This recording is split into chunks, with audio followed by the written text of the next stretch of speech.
He's the Prime Minister of Canada, and he can't tell a journalist whether he pays taxes?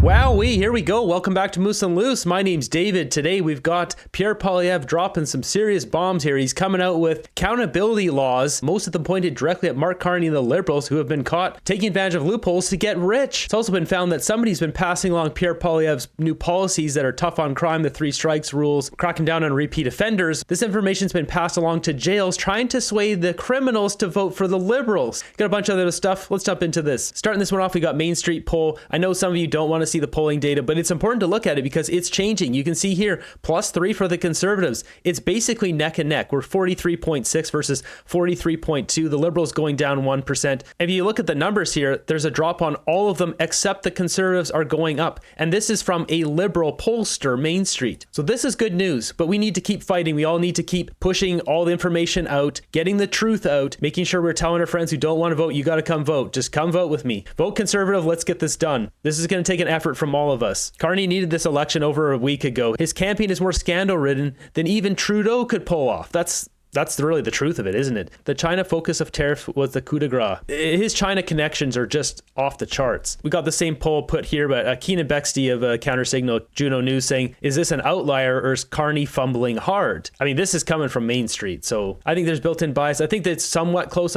Realistically, I think the Liberals are going to be there, like 38 to 43, 44 for the Conservatives. But we don't know that, so we have to keep sharing the information, talking to our friends, all that stuff. Pierre Poilievre is surging on Polymarket. It's real. So what we're seeing here, look at these graphs. So Poilievre going up, massively going up here, going up here. This is people taking a lot of bets now on Poilievre because everyone knows Carney's corrupt. Something to remember about Polymarket, though. This is all influenced by how much money is being spent, and this correlates with China pushing Mark Carney recently, so China's probably dumping hundreds of thousands, if not millions of dollars into Polymarket to manipulate this. Next up, we got this one saying, breaking, Trump just dropped a bombshell on border order. The military is taking control of federal lands along the southern border. President Trump just militarized the Roosevelt Reservation along the U.S. border. This is huge. So I guess there's a space of land here by the border that's meant for border protection that no one took advantage of. And now they're adding a whole bunch of personnel and military there and really strengthening the border down there. So this just goes to show with the street fentanyl situation here in Canada, the border is one of the top priorities of President Trump. We already knew that, but I mean, we're seeing it in action here. Next up, we got this clip from CBC Watcher says, this is one of the craziest things you'll see this week. His ability as a leader, that in his 3rd national campaign going up against 2 rookie leaders on the national stage,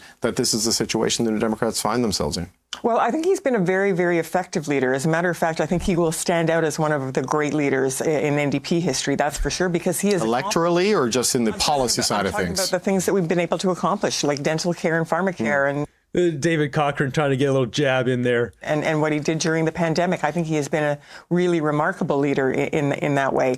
And, you know, we care about electoral results, obviously, but Tommy Douglas never achieved great electoral results, and yet he was voted as the greatest Canadian. Wow, okay. I guess, according to her, Jagmeet Singh, one of the great leaders of the NDP. Maybe that so-called great leader can pull back some of his support from the Liberals now. Great in the sense that he killed the NDP in Canada. Fitting title, really. Yeah. I will have to see. I mean, the NDP is going a little bit back up now. Is that because of Jagmeet being a great leader, or is it just because Mark Carney is getting exposed for who he is? Speaking of Mark Carney, so he hasn't made hardly any campaign announcements, promises to the country, aside from spending $25 billion on tiny homes, which is a direct conflict of interest with Modulaire, company owned by Brookfield, ripping off some of Pierre Poilievre's policies. But here's one of his own. This is a new policy from Mark Carney, maybe his only new one. So he's quoted here saying, whether it's trips to national parks and historic sites, spending the day at the National Art Gallery or Museum, or hiking Canadian trails, my new government will help the next generation discover all Canada has to offer this summer. You're wondering, what? Mark Carney is bringing out the Canada Strong Pass. The pass will be available from June to August 2025 with discounted access and fares also offered to young Canadians aged 18 to 24. It's basically just a national parks pass for museums and other stuff across Canada. Whoop-de-doo. This is not a campaign announcement. This is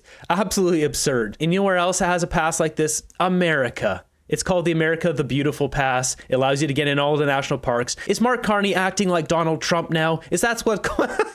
And before a liberal tries to fact check me, this was brought in by George W. Bush in 2004, the America the Beautiful Pass. Thought this was interesting. We've got young conservative door knockers now. This lady's saying they came to the right house. It's interesting to see that we've got young people now getting involved because they know it's their future on the line, and somehow they're being reached. I don't know how they're being reached, probably on TikTok. I feel like this is the demographic that is the silent majority everyone keeps looking for. This is the demographic that really needs to stand up and vote in this election. We got this one coming from Larry Brock. It says this document was found in a prison by a correctional officer aimed at turning inmates against conservatives. I'm not surprised the liberals are trying to do this. That's what it seems like. Are the liberals really trying to win votes from convicted criminals by attacking conservative crime policies? This after a decade of liberal soft on crime laws, coddling criminals and unleashing chaos in our communities. So it shows here the 3-strike rule, life sentences on serious offenses, less resources and funding for all federal prisons. Inmates in maximum security must wear orange jumpsuits, TVs must be displaced, and funding must be lowered. Get rid of the Xbox and gaming setups. Get them out working. I had someone suggest an idea which is brilliant. We should have inmates serving in the military. Find a way where inmates, wouldn't be able to run away or whatever, but anything that the military would be going out and doing, have them serve for us.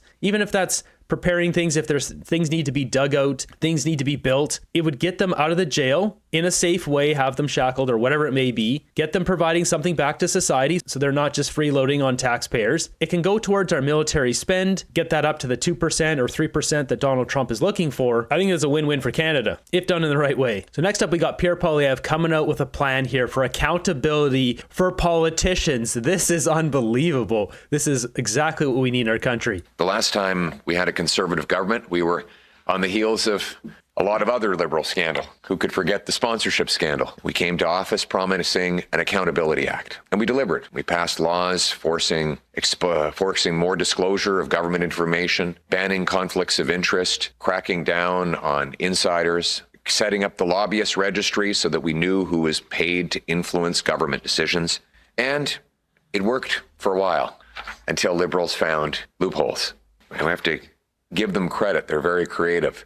As much as we tried to stomp out all the liberal corruption, they went to work to find ways around the rules. So I'm announcing today that a new conservative government will bring change by introducing the Accountability Act 2.0, designed to remove the loopholes that Mr. Carney and the Liberals are using to avoid accountability for themselves and for their party. We're going to put Canadians first for a change. We're going to have an accountable government for a change. We're going to have politicians and leaders who work for you, for your affordable home and food, for your safe street, for your paycheck, for a change. So let me lay out some of the elements of this plan. First, we will ban shadow lobbying. Now, shadow lobbying is when professional VIPs with big shot titles call themselves advisors so that they can influence government decisions to profit themselves, but then get around lobbying rules. And Mr. Carney's been famous for this. He bragged that he lobbied the British government to increase jet fuel prices while his company invested in the jet fuel. He brags that he influenced governments to subsidize heat pumps while his company invests in heat pumps. He says that he's going to reverse the liberal housing crisis by having the government build prefab tiny homes. Well, his company is invested in prefab tiny homes. So this is all true. Let's take a look at those. So this is the clip of Mark Carney talking about the jet fuel. This is some dirty tactic. He sways the opinion of people in government, then his company profits off of it. If funding, which is now increasingly available, or capital, which is now increasingly available, is the second step and policy is the first, does that mean that you may be seeing a path back to the public sector? Well, I do spend some time advising on what, again, pro bono, but advising on the types of policies that are going to have maximum impacts. Just for a second there, he said, again, pro bono. So he's saying he doesn't get paid for this, but he's getting paid on the back end. Is it really pro bono when he's swaying the opinion of politicians and then making hundreds of millions of dollars on the back end? Path back to the public sector? Well, I do spend some time advising on what, again, pro bono, but advising on the types of policies that are going to have maximum impacts for investors. So I'll give you an example, which is one of the issues. It's not the biggest issue. It's like 2% of global emissions. You wouldn't know it from the headlines, but 2% of global emissions is for air travel, emissions from air travel. Now, so the question is, are we going to have green, sustainable aviation fuel? What's happened in the UK, the EU, is they've said to major airlines, look, if you're flying in and out of Heathrow or wherever, you have to have 10% of your load has to be sustainable aviation fuel by, I think it's 2030. Consequence of that policy has been to convert some entrepreneurs in Texas, in this case, a company called Infineon, to become economic. Because all of a sudden, American Airlines, British Airways need to buy that fuel. They'll pay a green premium. You've got an offtake, that's high credit quality, and so in that case, we Brookfield put $1 billion to work there, and it's a fantastic opportunity. Fantastic opportunity. Woohoo, for you? For Brookfield? Not for the rest of us who have to pay a higher price when we go to fly because you've swayed the opinion of politicians in power to then put in this mandate that green jet fuel has to be a percentage of every flight now from British Airways or other airlines. See, this guy's using his connections to get rich and screw over the rest of us. Point being, without the policy, the policy has to drive it and drive things down. So yeah, I'm dodging your question. I know, I know you're dodging. And look at the time. I look at the time, 20 minutes left. We have all the time to come back to this. So we take a look at my graph here. So we got Mark Carney, who was chair of Brookfield. We have their assets going down. We'll take a look at this one first, Infinium. So this is the one that Pierre Poilievre just mentioned, the interview we just watched. So this is the company in Texas that is doing the green jet fuel, as it says here, Brookfield to invest $1.1 billion in Infinium to scale ultra low carbon e-fuels. Now, there was only demand for e-fuels because Mark Carney has swayed the opinion of politicians to put it in. So once again, pushing this green agenda when really just making money on the back end. If we go back up, the other two he mentioned were heat pumps. So we've got Enercare heat pumps, which is owned by Brookfield. I mentioned this in previous videos. It's right on the Liberals' website here that they want to put in more heat pumps. Justin Trudeau came out with the free heat pump program. They're doing that because Brookfield then will make money off that back end. I'm sure Justin Trudeau and a bunch of Liberals have a lot of stocks in Brookfield. As this one says here, Conservative Party urges investigation into Carney plan to spend $1 billion on heat pumps. Mark Carney just announced this. Right here, April 8th, 2025, Mr. Carney announced his intention to spend $1 billion on heat pumps, which is clearly a conflict of interest. So we go back here. This is the one Michael Barrett just brought up. We won't go over this again, but Labour advisor Mark Carney lobbied Reeves for heat pump subsidies. This was in the UK. We're going down here. We have Train heat pumps. As I've shown this before, Brookfield Asset Management has stock $1.45 million invested in Train, who also provides heat pumps. So Mark Carney, being former chair of Brookfield Asset Management, we don't know how many stocks he has in Brookfield, but we do know this, that Brookfield Infrastructure owns Modular Group. At Modular Group, we create spaces for people to work, learn, and live. They create tiny homes. As you can see here, I've shown this before on the channel, they're mostly over in the UK. There's also Australia. We got some in China and some in New Zealand. So Mark Carney wants to invest billions of dollars in tiny homes. Who do you think is going to get that contract? Do you think it's going to be other companies, or do you think it's going to be Modular Group? As we see here, Brookfield signs $5 billion deal as one of their assets, and now Mark Carney's announcing tiny homes for Canada using our tax dollars. So it all comes together when we have this one too. I just added. This is Mark Carney announcing $25 billion for prefabricated home builders in Canada. Using a fake title of advisor to push policies that enrich yourself while impoverishing everyone else is an unacceptable conflict of interest, and it is nothing more than glorified corporate lobbying that is unregistered. We have a lobbyist registry which is meant to allow Canadians to know who is taking money to influence government decisions. We cannot allow high-priced corporate insiders like Mark Carney to go around those rules.